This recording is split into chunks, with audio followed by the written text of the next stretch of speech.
안녕하세요 여러분. 어떤 게임을 플레이하면서 이 게임을 진짜 깰 수 있기는 한 거야? 라고 생각해 본 적이 있나요? 여러 번 도전했지만 아무런 결과가 없었던 적이요. 시간은 흘러 이제 인터넷상에는 모든 게임의 팁을 쉽게 찾을 수 있게 되었습니다. 그러나 아직도 아래 소개될 게임을 끝까지 깬 사람은 거의 없습니다. 본 비디오를 주의 깊게 보십시오. 옛 향수를 느끼게 될 것입니다. 그럼 가볼까요? 이 간단한 게임을 개발한 베트남 디자이너이자 개발자인 동응우에는 단 몇 주 만에 자신의 게임으로 전 세계를 정복했습니다.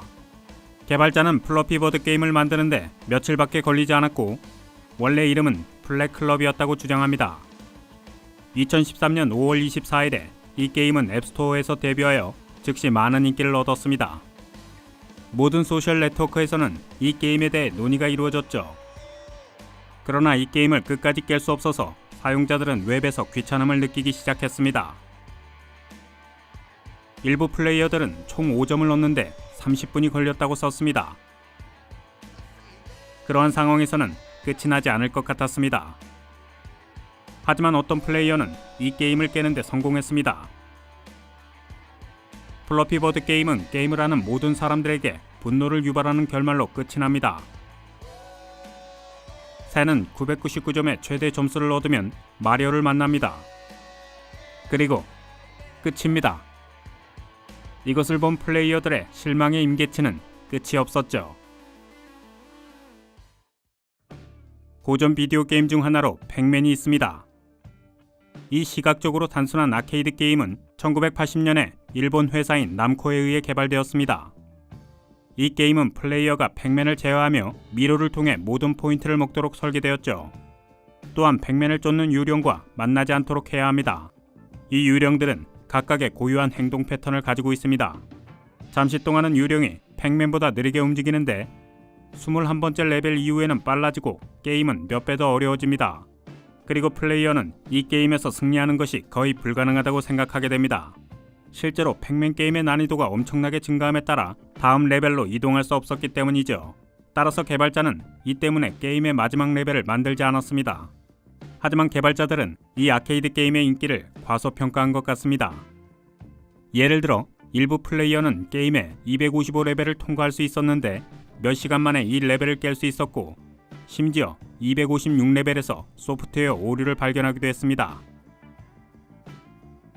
이 비디오 게임의 가장 충성도 높은 팬 중 하나인 빌리 미첼은 팩맨 게임에서 처음으로 333만 3360점을 기록하며 이 게임의 역사로 남아있습니다. 그는 255레벨을 넘으면 어떤 일이 일어날지 궁금했습니다.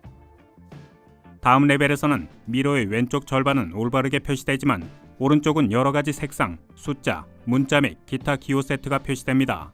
다시 말해서 혼란스러워지는 것입니다. 하지만 이 수준을 뛰어넘어 예상치 못한 상황이 또 있었습니다. 그것은 256레벨 후에는 비디오 게임이 다시 시작된다는 것입니다. 여기서 게임은 더 빠른 속도로 실행됩니다.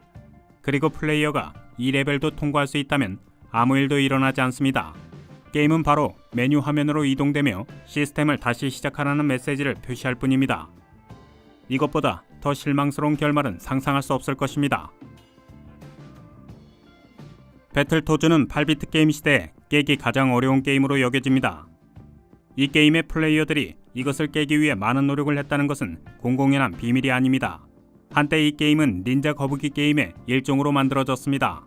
이후 아주 빨리 완전히 독립적인 게임이 되었죠. 90년대 배틀로즈를 깨는 것은 믿을 수 없는 일이었고 영웅적인 것으로 여겨졌습니다. 왜일까요? 네, 대다수의 유저들은 엄청난 복잡성에 혀를 내두르게 되죠.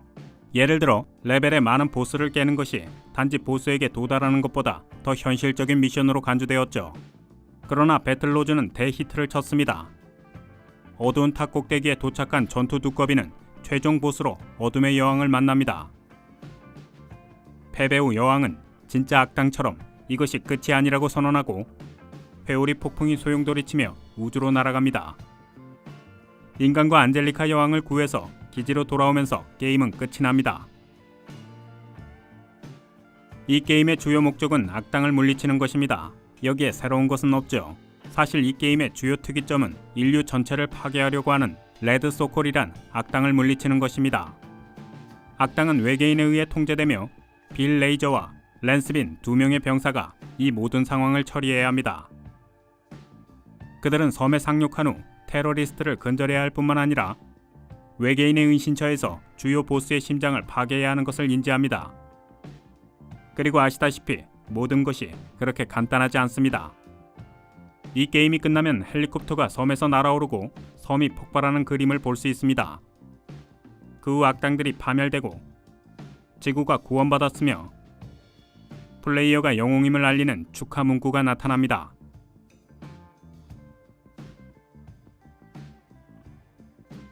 (1981년) 닌텐도는 또 다른 아케이드 게임을 출시했습니다. 이것은 플랫폼 게임 장르의 가장 초기 작품 중 하나이며 게임 플레이는 여러 플랫폼에서 주인공을 조종하고 장애물을 뛰어넘는 데 중점을 둡니다. 마리오 게임의 점프맨 주인공은 위험에 빠진 여자를 구해야 합니다.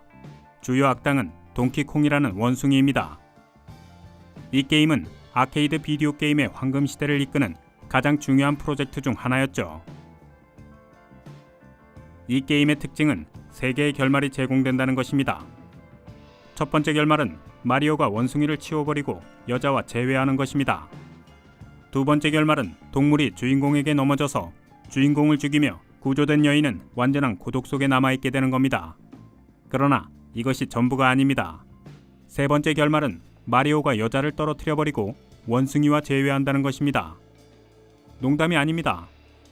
그들 머리 위로 하트가 그려져 있기 때문에 유저들이 조금 당황해할 것 같네요.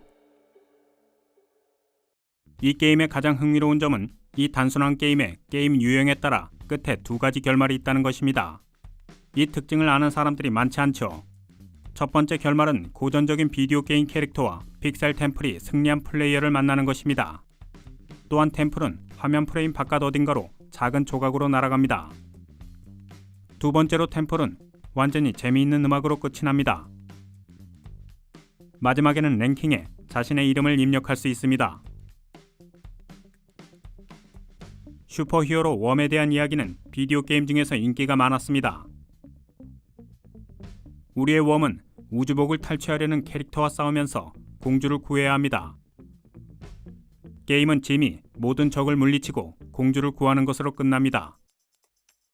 그런데 이것은 행복한 결말이 아니었습니다. 공주는 웜을 좋아하지 않으며 이 게임 시작 장면에서 날아다니던 젖소에 의해 짓밟혀버리고 웜은 슬퍼하지도 않으며 단순히 공주의 금 왕관을 주어서 떠납니다. 웜은 공주가 아니라 왕관이 사라지면 안 된다고 생각한 걸까요? 90년대에 자란 사람이면 누구나 이 게임을 잘 알고 있을 것입니다.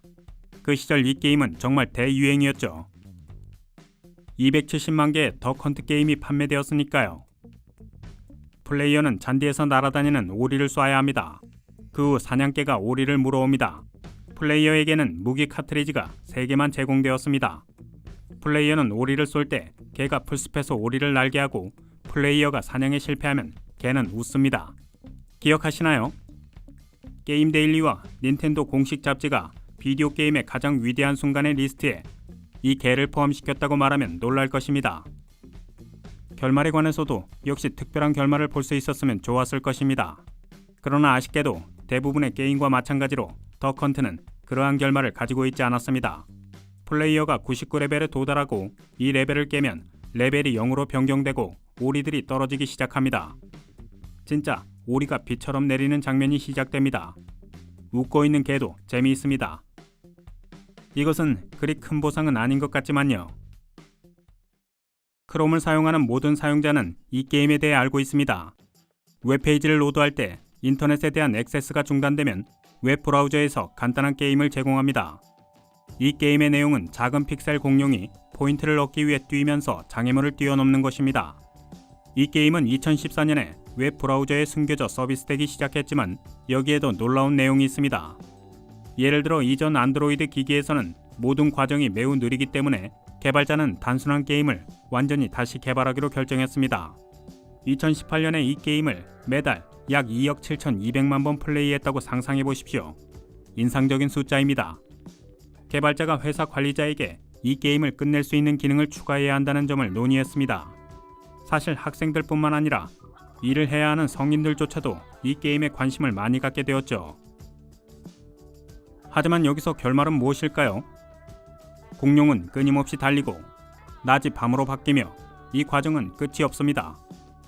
구글 크롬 엔지니어인 에드워드 정은 일반적으로 게임의 마지막 레벨을 통과하는데 약 1700만 년이 걸릴 것이라고 말합니다. 오늘은 여기까지입니다.